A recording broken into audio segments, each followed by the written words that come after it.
ההייטק ומייסד יאללה תקווה, רן הר-נבו.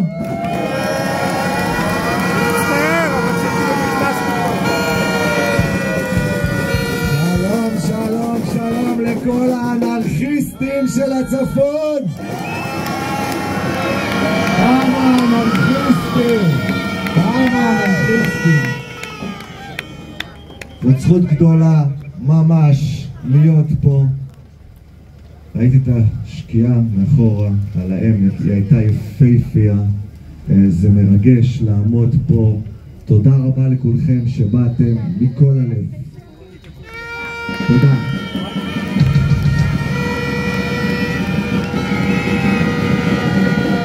ואני 3 ימים אני הולך פה, מהארי הקדוש בצפת עד לארי השואג. מה שלומך? ואני מדבר איתכם, ואני בעיקר מקשיב. ויש שאלה אחת שחוזרת על עצמה כל הזמן. מה יהיה? יהיה טוב? יהיה טוב?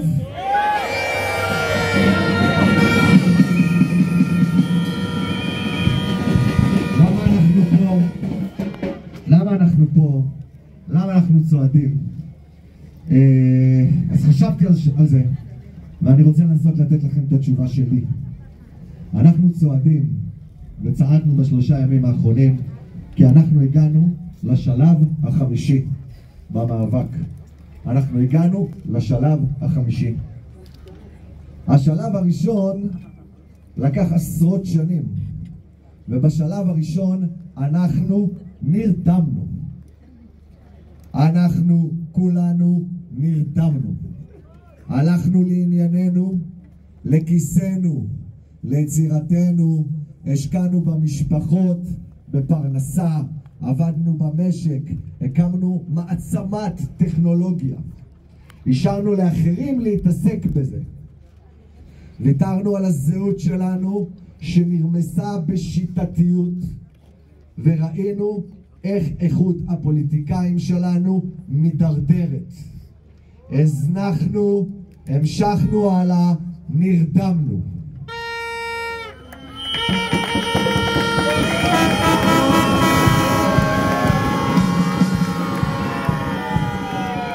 ואז הגיע השלב השני.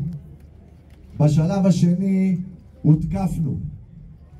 במשך שנים הם בנו פה תשתית אידיאולוגית קיצונית וחשוכה, וסביבה הם בנו מכוני מחקר. הם הקימו תקשורת של שיסוי, הסתה ופילוג. ההנהגה החרדית הפכה מושחתת. משיחיים, כהניסטים, פנאטים השתלטו על מוקדי כוח. אופורטוניסטים, תאבי כוח, כסף וכבוד הצטרפו אליהם. בושה.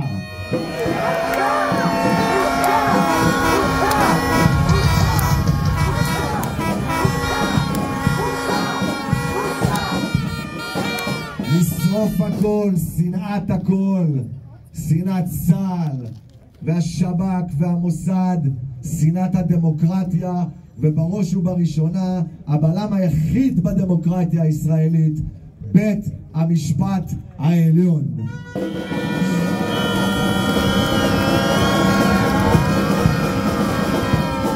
ימים אחרי הבחירות, 6 ימים, 150 חוקים של הרס מוחלט, שינוי חוקי בחירות, כפייה דתית, גנבת משאבים, פגיעה בזכויות מיעוטים, בזכויות נשים ובלהט"בים.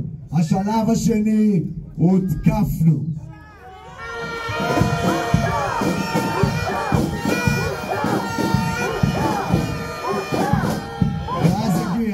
ואז הגיע השלב השלישי. התעוררנו!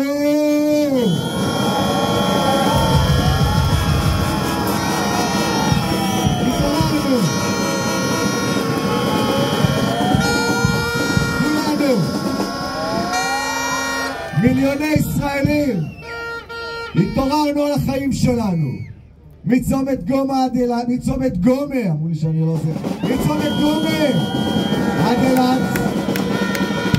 כולנו הבנו שמה שחשבנו שהוא מובן מאליו, החופש שלנו, נמצא בסכנה אמיתית.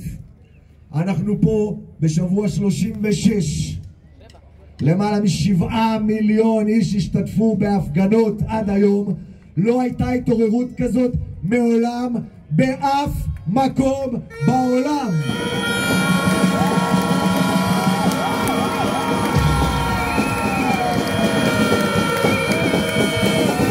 באף מקום בעולם, אני אומר לכם, באף מקום בעולם. יצאנו לרחובות בלי ארגון, בלי פוליטיקאים שנטשו אותנו, רק אנחנו נחושים. ואל תזלזלו בהישגים של ההתעוררות הזאת, בבלימה המדהימה של המתקפה המטורללת, זה עלינו.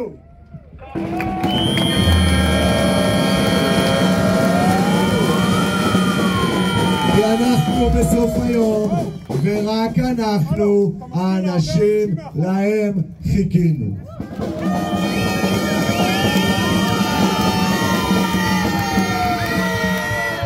ואז הגיע השלב הרביעי, אחרי שהתעוררנו, כי זה לא מספיק להתעורר חברים, אחרי שהתעוררנו קמנו והחלטנו שאנחנו שוב עם, שאנחנו לא מתנצלים, והתחלנו ללכת.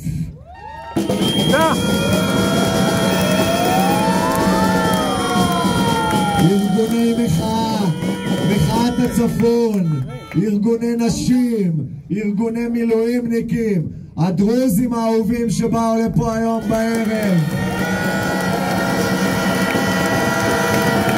סטודנטים, החברה הערבית, דתיים ציונים דמוקרטיים, רופאים, עובדים סוציאליים. הבנו שלא מספיק להתעורר, שצריך גם לבנות מחדש, ויצאנו לדרך.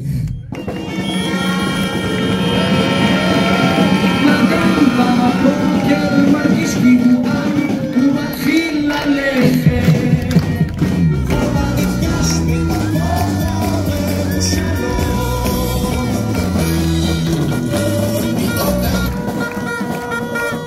מרגיש כאילו הוא מתחיל ללכת, וכל הנקרב ולחור שלו.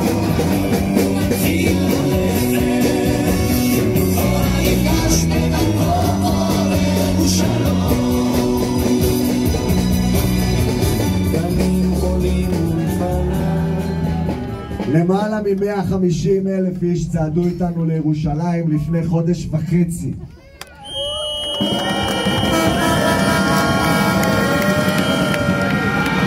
הם הביטו, אנחנו, אחד לשני בעיניים, והם הבינו שהם לא לבד, שאנחנו נהיה בכל מקום, בירושלים, בצפון, בדרום, בכרמל, בשפלה. אנחנו הריבון של המדינה היפה הזאת, ואנחנו נלך בה ונבנה אותה מחדש וננצח.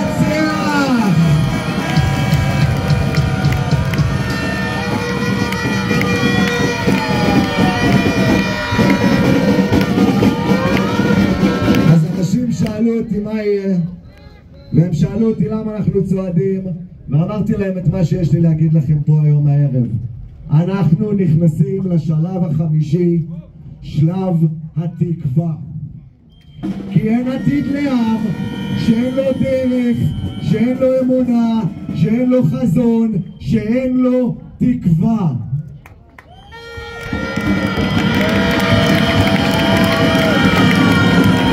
אנחנו נכנסים לשלב התקווה, כי התקווה בת שנות 2000. אנחנו צועדים ונלחמים ונמשיך לצעוד בידיעה שיש לנו דרך ויש לנו עגלה מלאה בכל טוב, ביהודית, בדמוקרטית, עם שוויון זכויות מלא מלא מלא מלא מלא.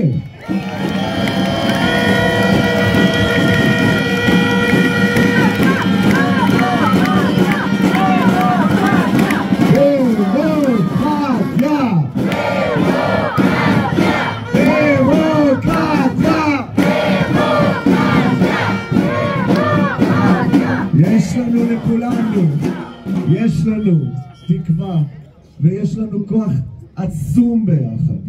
כי פתאום קם אדם ושוב מחליט שהוא עם ומתחיל ללכת.